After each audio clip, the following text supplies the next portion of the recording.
The big guns are circling, yes, ready to test the water around Manchester United, dipping their toe in as such, in testing the resolve of Manchester United regarding some of their big players. Bruno Fernandes, we spoke about only yesterday, about his representative talking to other clubs. We've now found out that them clubs, the concrete offers coming in from clubs, supposedly on reports today, are Bayern Munich first of all, and Barcelona to follow suit as well. Bayern Munich being the front runners. We'll talk in detail about what's happened with that, added to what we were saying yesterday and why Bruno Fernandes is looking elsewhere. More on top of what we said yesterday regarding that as well.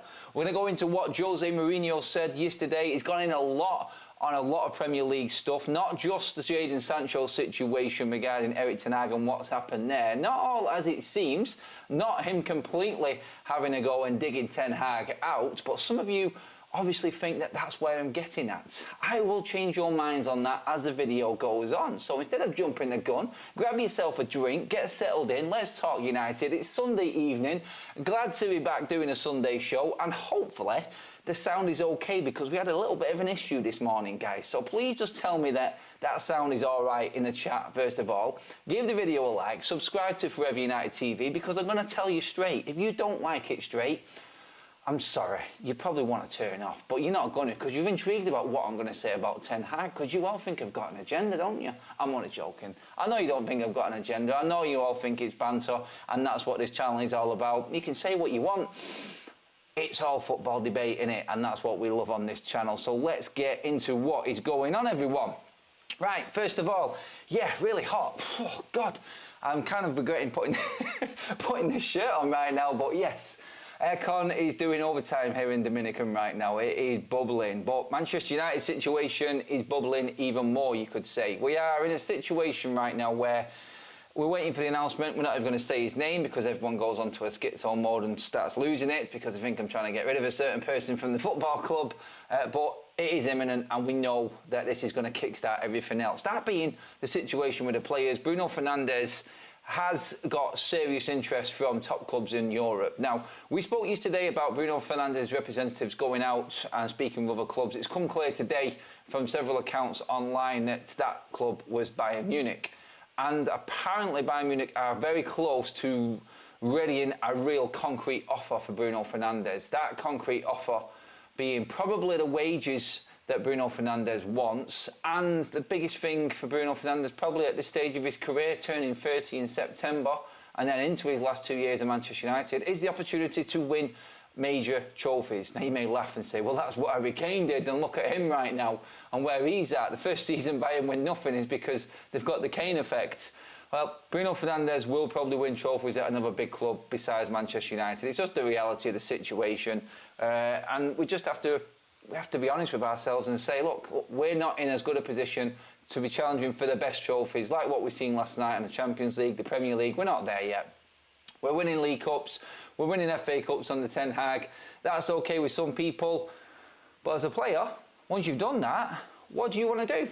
You want to move on, obviously. You want to move on to bigger and better things. And if you can't accomplish that at the club that you're with, then you're obviously going to be looking elsewhere. You're going to have your head turned a little bit by bigger offers from bigger clubs that are better set up and, let's just say, in a better position to win a big trophy. I'm probably going to offer you more money, which is what this is all coming down to. We know this is what it's all about with Bruno Fernandes. He has earned another contract at Manchester United, I feel. He's just not going to get it because of the situation that we're in with right now. Mitch with the super chat, thank you, buddy. What's your opinion on Bruno? Oh, it's been retracted. I was just reading that, Mitch. Oh, never mind. Thanks for the super chat, mate. Hopefully I can see you put another chat in. Don't super chat it twice, mate. Just put another message in. I'll try and pick up on it in the chat as well, mate. I don't want you having to spend more money just to get your message across there. Something regarding Bruno Fernandes. But get it back in the chat if you can, buddy. Thank you. So I'm reading the situation as it, like I said yesterday, Bruno is looking to move on, but the problem you've got is Bruno Fernandes, out of every footballer at Manchester United over the last 5 years, I don't think he's any fan. There's some really pushing themselves to argue this point that I'm going to make here. There should be no Manchester United fan out there saying that Bruno Fernandes doesn't deserve another contract at Manchester United for what he's put in. Now, the age situation, what we spoke about yesterday, fair enough. That's warranted.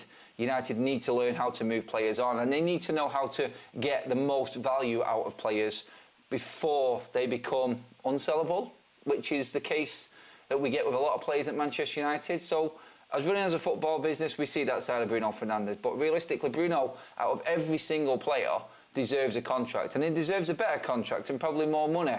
That's just my opinion, but I feel like he's run into a brick wall here because he's probably the most unluckiest player that there is. He puts more effort in than any other player. Yes, there probably is issues behind the scene as well with him and what he's like there is with every single player, but he does put it in on the pitch. He's got 2 trophies, he wants bigger trophies. Now his contract's coming up and United get new ownership. Like Bruno would be on 400 grand a week right now if we didn't have Inos. So thank your lucky stars, again, the Inos outers already, that they're here, because you know what would be happening right now. And don't even try coming at me and saying that, no, they wouldn't go. Yes, they would. Bruno would be on 4 bags a week if it weren't for Ineos.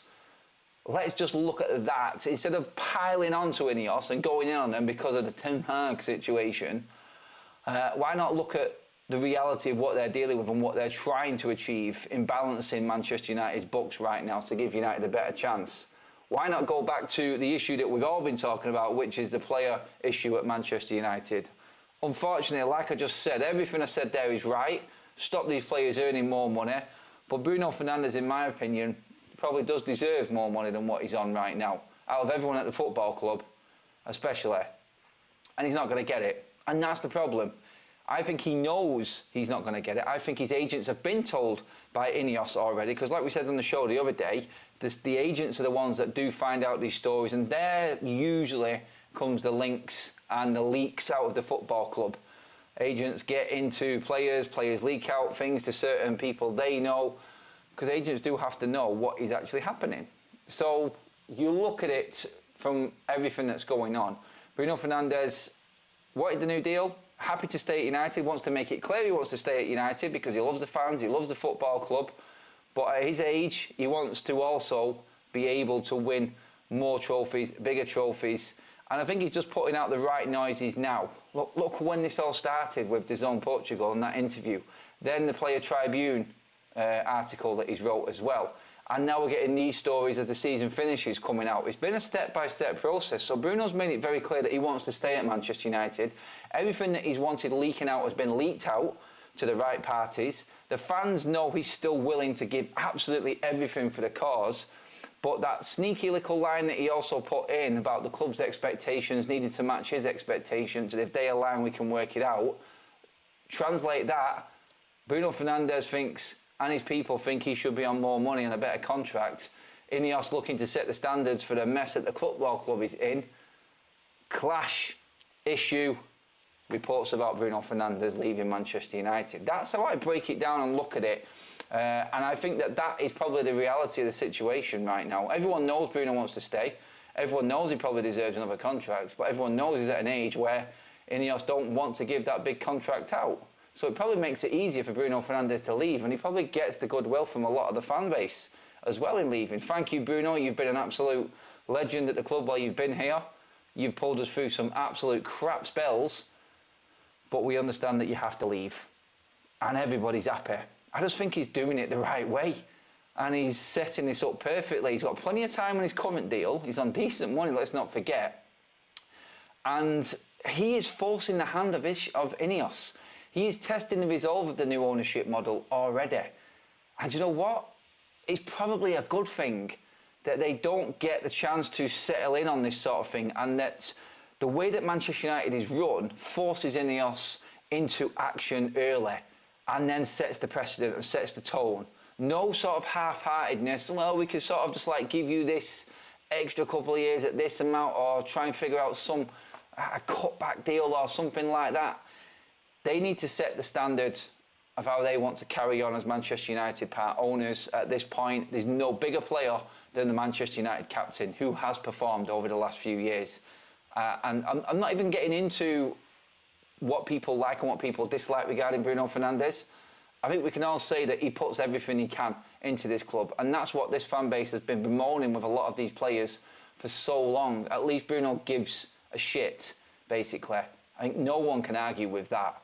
And this is forcing Inos into action. So we've got to look at this, I feel, as a big positive for Manchester United. As a fan base, it's making us see what Inos are made of early doors. It's also going to show the rest of the playing squad that they're not for messing around with. And I just think it's a good thing in all. I'm in awe with the super chat says, if the right money comes in, he should be sold. Facts.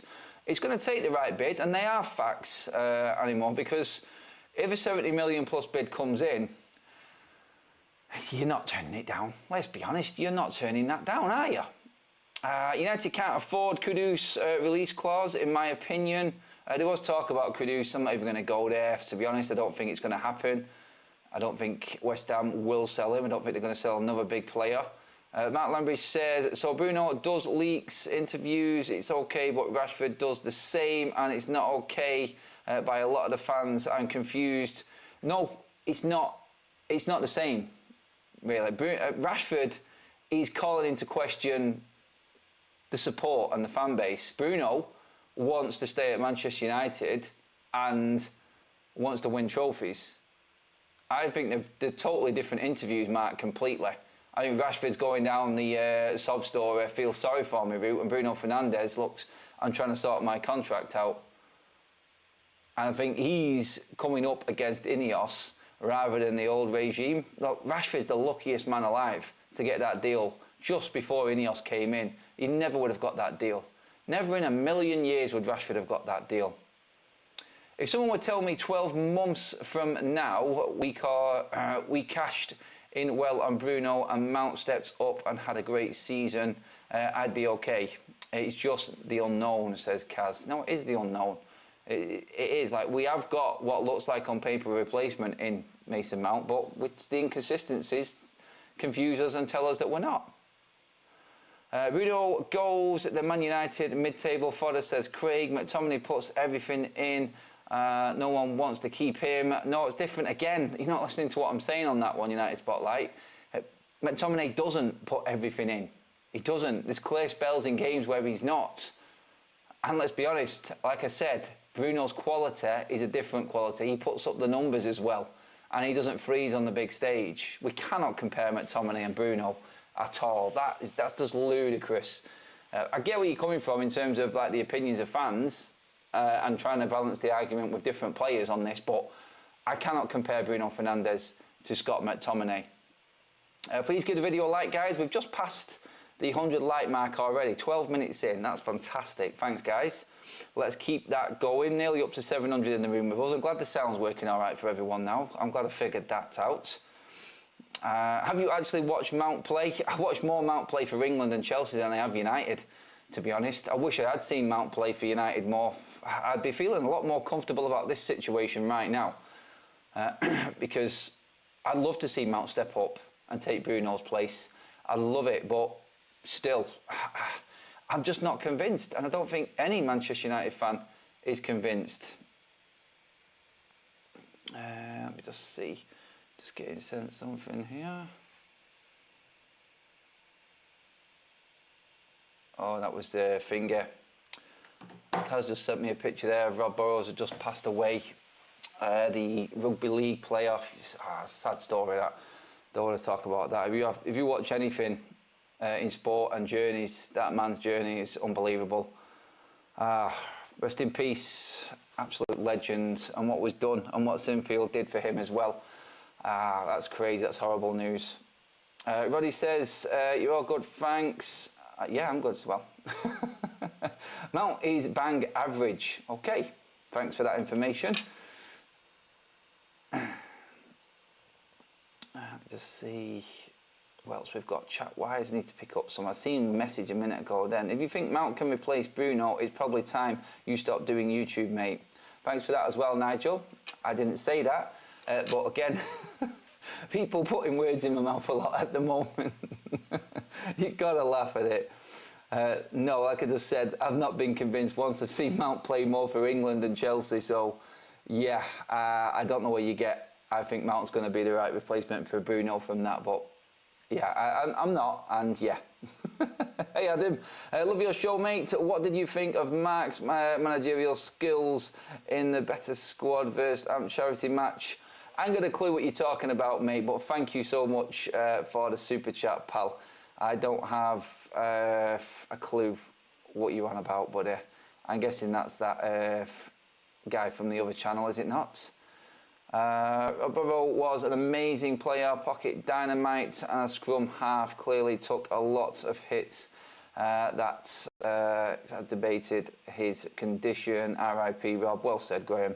If you know rugby league, you know rugby league. You just have to look at the story behind it and what Sinfield did for him as well. You just have to look that up on Google and know what we're saying, and then it does, even though it's a completely different sport, it is a really sad story, and he has been fighting it for a while now. So, yeah, rest in peace, Rob. I'm loving the comments on that as well. I said it in my podcast last night. Bruno wants to know what Inos' plan is to win and recruitment. If the answer was not good enough, of course, he is out looking for a winning club, says MUFC Realist TV. Yeah, that's pretty much what it comes down to. It does. It comes down to Manchester United and Bruno Fernandes, and if they're in line with the process and their targets going forward. I don't think Bruno can win a major trophy with Manchester United before he leaves. I don't think we're going to be able to get up there in that amount of time. It's like, yes, winning the FA Cup is great, winning the Carabao Cup is great, and it papers over a load of cracks that are at Manchester United. But Bruno himself will know, like us fans know, like that there, hand on heart, is still not good enough for Manchester United and the standards that we used to have. It's a good momentum booster, and it's fantastic beating City in the final, but beating City in an FA Cup final is not going to close the gap in the league. Bruno Fernandes wants a league title. He said it in his interviews. He said it in the Tribune interview, that he wants to be challenging for the league. Every fan knows, and every fan will agree with what I'm saying. We want to be challenging for the league title. And he's not going to be challenging for the league title at Manchester United. It's a harsh truth, and it's horrible to say it. As a lifelong season ticket holder at United, for me to say that, that's just the way I was brought up and how real I am and how I say things. I say what I see, and I'm honest with what I say. Man United will not be challenging for the title in the next 3 years. I'm confident in saying that. If they do, and something miraculous happens with Inos, then I will gladly take my L and the punishments and the abuse online that I will get if United win the league. But step by step, let's not get ahead of ourselves. Let's get back into the Champions League over the next couple of years, next season ideally, and then start improving from there. You have to be continuously in the top 4 every single season before you can mount a challenge for the title. You can't drop it in and drop out and be that inconsistent and then try and say that you are good enough to challenge for the league title within 3 years. That doesn't work like that.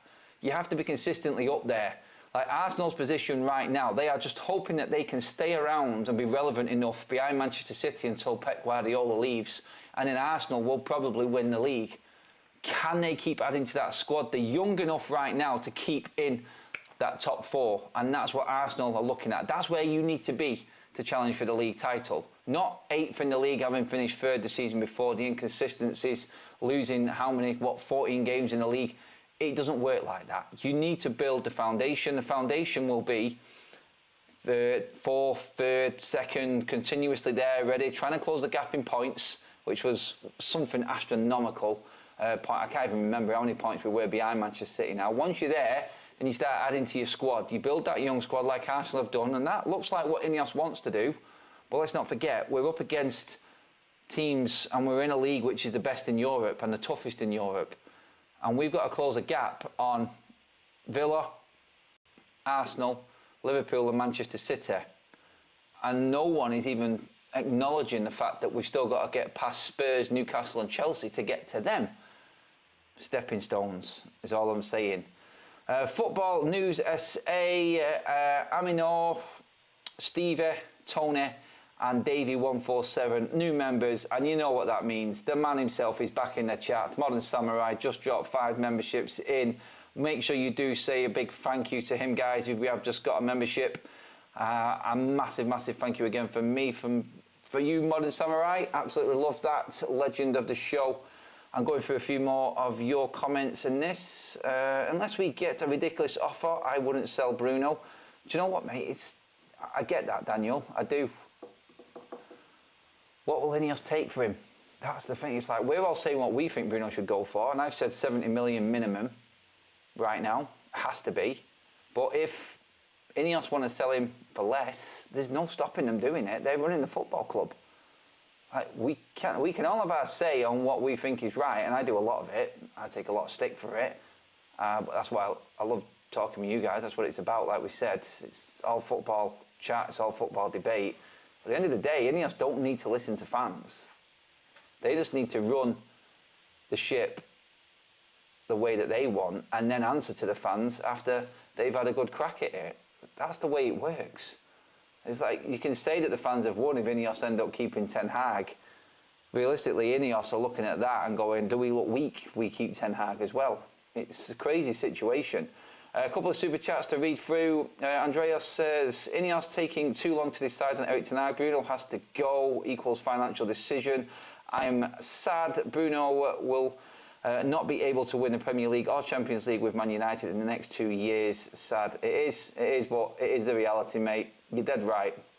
Another super chat from Lee Mack says, might be the odd one out. I'd sell Bruno. He's inconsistent and can't play a simple pass. He's a counter-attacking player.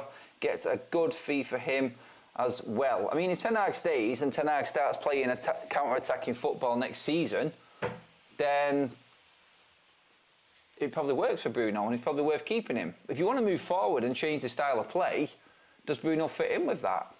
That might be what Ineos are also looking at. Bruno Fernandes, he's asking for a new deal. We haven't got the money to give him a new deal, but we can sell him. Other clubs are willing. He's at this age right now where he's 30 in September, and we want to start a new style of play. This Bruno doesn't fit into that, then we cash in, do we not? That must be how Ineos are actually looking at it. It's got to be. Anymore has just got that membership. That is a renewal for him as well. Welcome to your second month as a member, mate. And in the message he says, did you see Mike Phelan's interview on TalkSport, especially about Ten Hag? What is your view on the interview? Also, do you keep in touch with Flex and Saeed? On that last bit, yes. And yes, both of them, mate, I do. And we may be planning some more content. Stay tuned to the season ahead on that one. Can't give anything away yet, but yeah, should be good. In terms of Mike Phelan, I did talk about that the other day. He's just talking from the heart, basically. He's just saying, look, he's a man who's used to Sir Alex Ferguson standards, so of course he's going to say Ten Hag should go. That's what Mike Phelan said. He doesn't think he deserves another chance. And it depends when you brought up and what you brought up with and what you're used to as well. Like, a lot of people just coming into football, or they might have only been supporting United the last 10 years or something like that, which is a good chunk of the United fan base, don't see a lot of what I've seen and people my age have seen before, and the standards that we used to keep and what United used to be and what we used to stand by as a basic rule. And that's what I think Mike Phelan is talking through, I feel. If Bruno goes, I see him replacing Toni Kroos at Real Madrid, guaranteed winners. I think Bayern fits him. If they get rid of... oh, God, I can't remember the bloody player now. Bayern are looking to get rid of... Kimmich, sorry, yeah, Kimmich. If they get rid of Kimmich, Bruno comes in. I feel like Bayern have got room in there for him. I do. So watch this space on the Bruno Fernandes one is what we're saying. We'll move on from that now, I think, anyway. But, yeah, keep your questions coming in. I wanted to touch on what Jose Mourinho was saying yesterday. Straight away, people thought I had my agenda cap on and wanting Ten Hag out. Look, the facts are what Jose Mourinho said, and we'll go through what Jose Mourinho said just to clarify. So there's no misquotation. There's no one saying I said something that didn't actually happen. So let me just read this up now, final. As a player, we know his talent. This is him talking about Jadon Sancho. For sure, the kid made mistakes, but for sure, also his manager was not able to get the best out of him. I think in this case, for sure, Manchester United look at it and try and analyse what happened at Manchester United and what he found at Dortmund. That's pretty much what he was saying. Now, the headlines everywhere have been saying that Jose Mourinho goes in on Ten Hag. We know it wasn't all Ten Hag's fault. And what was interesting was listening to what Jose said there and then backing that up with what Benny McCarthy said regarding Jadon Sancho when he spoke to him as well. Jose Mourinho's having a dig at absolutely everybody. He's slagging off Chelsea, slagging off Spurs, he's slagging off every other club who's trying to challenge Manchester City right now. In one quote, he came out and he said, I think Pep Guardiola is actually sniggering to himself now at the carnage and the mess that all the other Premier League clubs that are behind him are in. Because he knows that he has got the better squad. He knows he's got the better structure and the better setup at Manchester City, and everyone is playing catch up. But what Jose was saying is Jose is right. And if you think that that's not having a dig at Ten Hag again, because let's not forget, and this is where I read into it, I go into it deep. I always do. And I always think outside the box as well. Let's not forget what was happening, 2 weeks ago when Jose and Ten Hag were both having snide digs at each other. It's another dig from Jose at Ten Hag. And Jose had to back himself up by saying, look, I've had problems. I've not been able to get the best out of certain players in my career. So he knows exactly what he's doing, and he is throwing Ten Hag under the bus. I don't care if you want to hide behind saying that, oh, you're just making it sound worse than what it is, then that's fine. But the reality is these two have been going at it for the last few months now. Ten Hag has had a go at Jose Mourinho, Jose likewise. Now, Jose took the opportunity again while talking about Sancho to have a go at Ten Hag again. And so he's right in what he said, Jose Mourinho. But still, I think it is pushed from his, I don't know with Jose, I won't say it's like he's got an agenda against Manchester United. I feel like he does still have, and he feels like he has unfinished business at the football club, and he just wants to make it clear that he is still relevant, I feel, Jose. And he was coming out the other week saying that he wanted to be Manchester United manager again, he would gladly come back and work all the unfinished business and everything like that. But still, you've got to look at the opportunity. Everyone in the world watching him. They know he knows he's a big draw for the media. He knows he's a big draw for TV. And he is basically just having a little snide dig at Ten Hag, saying he could have handled the situation better, but doing it in a football way. Not doing it in like he knows the situation of what happened behind the scenes. That was more Benny McCarthy's angle on Jadon Sancho, I thought, which was more intriguing out of anything. But Jose's gone down the football route and said, look, when you can't get the best out of a footballer and you can't get the best out of a certain player, then obviously the relationship starts to turn south off the pitch as well. Other things get said. And I'm sure this is where the favouritism conversation and argument came from, because I think Jadon Sancho was involved in that, which is why I backed Ten Hag over Jadon Sancho. And I still back Ten Hag over Jadon Sancho. I mean, what you've got to look at is Ten Hag, I don't think would have ever picked Jadon Sancho. I don't think he's a Ten Hag player. I don't think he works hard enough for Ten Hag. But you've also then got to bring in the argument with that and say, what was worse? A footballer disrespecting the Manchester United manager or a footballer disrespecting the football club? Because that's what Marcus Rashford has got. All Jadon Sancho did was disrespect all. I say all. I don't mean it that way like it's okay, by the way. But Jadon Sancho disrespected Ten Hag. In Ten Hag's opinion, no one else knows. We have to look at what Ten Hag did for Jadon Sancho, and he did do a lot for him, and that was clear, which is why I backed him on it. But why would you then protect Marcus Rashford so much? It just doesn't make sense. It doesn't make sense. And that argument can go on, and you can defend Ten Hag one way by saying, look, the club are protecting Marcus Rashford and Ten Hag just has to deal with the shit. But you know what I mean by that. I just look at it and go, yep, you didn't get the best out of Jadon Sancho. Although when Ten Hag came in, I was sat there in pre-season in Thailand. I was watching how he was setting up. He had Martial, he had Jadon Sancho, and he had Marcus Rashford in an open training session. I was there, as I was impressed straight away with Ten Hag, because in front of the media, in front of everyone who was watching, because there's a few thousand invited guests into that open training session, he slaughtered Jadon Sancho in one particular move and made him drop down and do press-ups in front of everyone. And we had some academy players there as well. So you could say the relationship between Jadon Sancho and Ten Hag was fractious from the start. But his lineup was Rashford, Martial and Sancho. Sancho on the right, Rashford on the left and Martial in the middle. And the pre-season set off like a steam train. It was brilliant to watch, and it looked like we had the right direction. It looked like everything was moving in the right way. And combined, it looked like the players were on board. It looked like Ten Hag had everyone where he wanted him. The discipline was there, and like what he dealt with Jadon Sancho on that occasion. But from there, I just think he's lost control. I think he's lost control of the situation, and obviously with players that have been treated the way they have by Manchester United and that protective bubble that they've got and that untouchable attitude that they think they all have, I just think like he's seen his ass, Jadon Sancho. He wasn't happy, but when you're backing that up then with what Benny McCarthy said in his defence of Jadon Sancho, you can see the other side of it.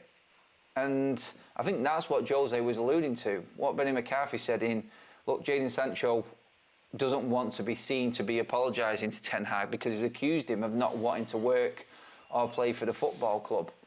He's accusing him of being lazy. So if Jadon Sancho comes out and says he's sorry, then he's accepting and he's owning up to not being asked about playing for United and putting the work in for the manager. And that's what he didn't want to do. And that's what Benny McCarthy said. So I just think Jose's jumped onto that one and made more of a deal out of what Benny McCarthy said and a few other rumours and tried to bring the football side of it. But I do believe it was a snide dig, Erik Ten Hag. And like I said, them two have been going at it, hammer and tong, in the old snide dig department for a while now. So that's what that was. Into the chat, let's see what you guys think of that. Director of Football, Benny exposed Erik Ten Hag. No one would apologise for something that isn't true. If any one of you had the same issue at your workplace, HR would investigate and you would end up leaving. Anthony's the reason. Anthony is part of that favouritism thing, I think, with Jadon Sancho, definitely, and why he got absolutely miffed off and it all came to a head the way it did. Sancho, show us a press-up lazy sod, says Kaiser Sol. Hi Adam, hello Dacia Sandero, hope you're well. The high standards have slipped since Alex Ferguson left. We have seen good positives over the Ten Hag era. Equally substandards, we have to kick on from here, whoever is in charge next season. We do, and we just need to be a United fan base, whoever's in charge. And like I said, if it is Ten Hag, then Inos needs to get into the pockets or get out a new contract and back the man who they pick. If it's Ten Hag, he needs a 3-year deal, whether you like it or not. If you're not impressed with Ten Hag, you're going to have to lump it, like I am. I've said it all along. If it's Ten Hag, it's 3 years. Back him. Otherwise, it's going to be half-hearted. No one's going to be fully committed. You're going to have the issues like we're getting with Bruno Fernandes right now. If Bruno wants to play for Ten Hag, then he wants commitment from Inos on the manager's side of it as well. I just feel with the Bruno situation and Ten Hag, I don't think they're aligned in terms of Bruno's real long-term future. I think Bruno will be gone before Ten Hag if Ten Hag gets the nod from Inos still. Obviously, Ten Hag loves him, but Inos are running the ship. So even if Ten Hag is in situ as the head coach, which we know it's going to be, it's not going to be with managerial duties. They've already made that clear, I think. But Bruno Fernandes' situation won't be controlled by Erik Ten Hag if he stays. Bruno Fernandes will be up against Inos, Dan Ashworth, Wilcox and Barada, and that's the difference this time. So you could say the two are linked and he wants to know what's happening, but he's still not going to get that boost and bumper contract if Ten Hag is in charge as well. He's not going to get it. So it's going to be interesting how that one pans out with Bruno Fernandes.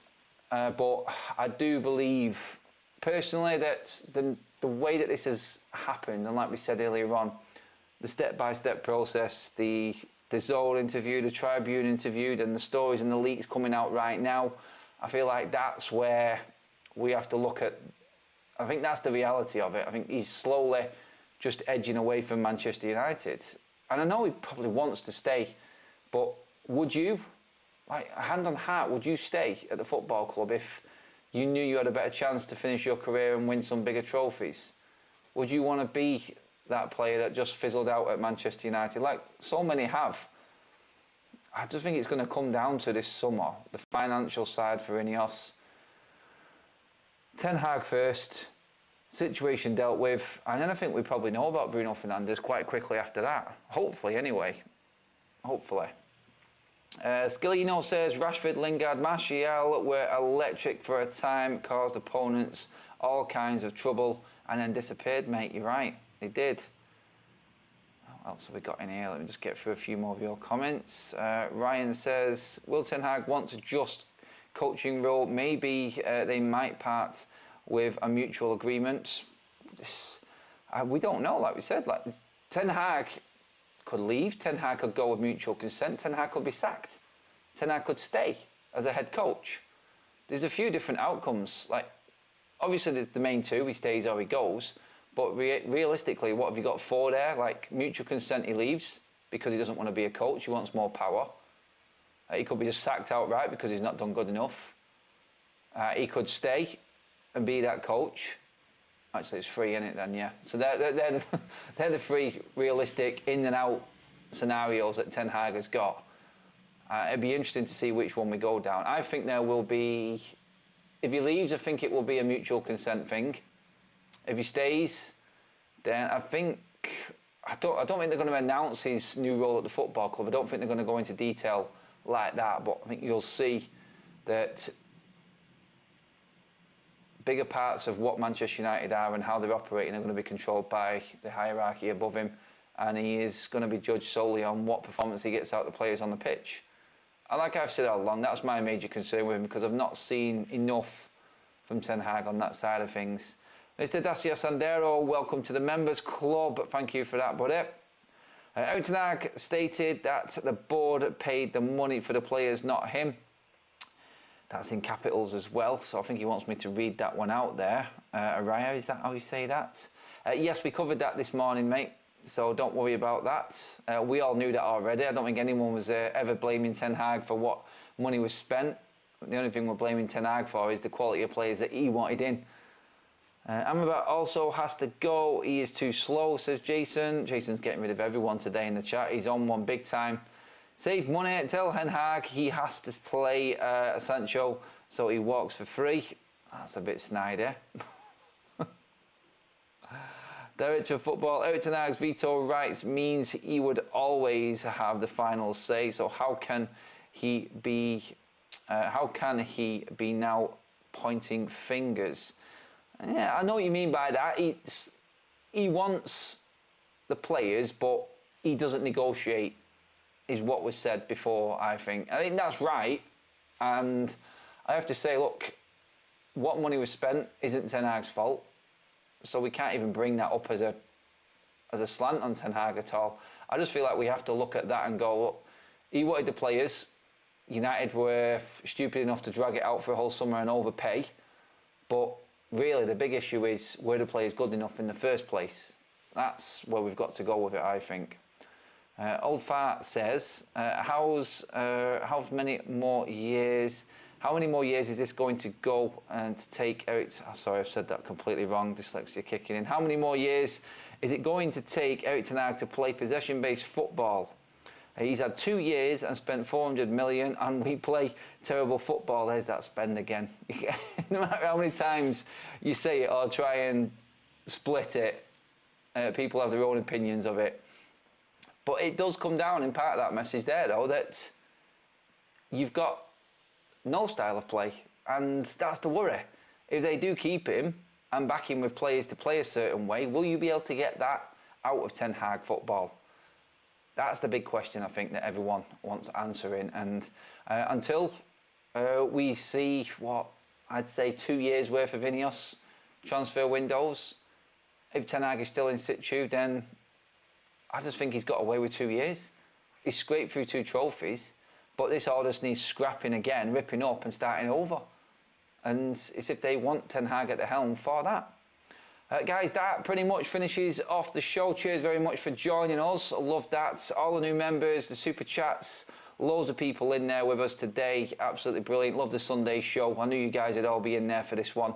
Really appreciate it. All your comments that have come in, loads of valid comments, loads of comments on Ten Hag, Sancho, especially Bruno. That was a good debate, that one today, but yeah, really appreciate that. Well, that's it. The weekend's over, guys. So we're going to find out pretty soon, hopefully this week, what is happening.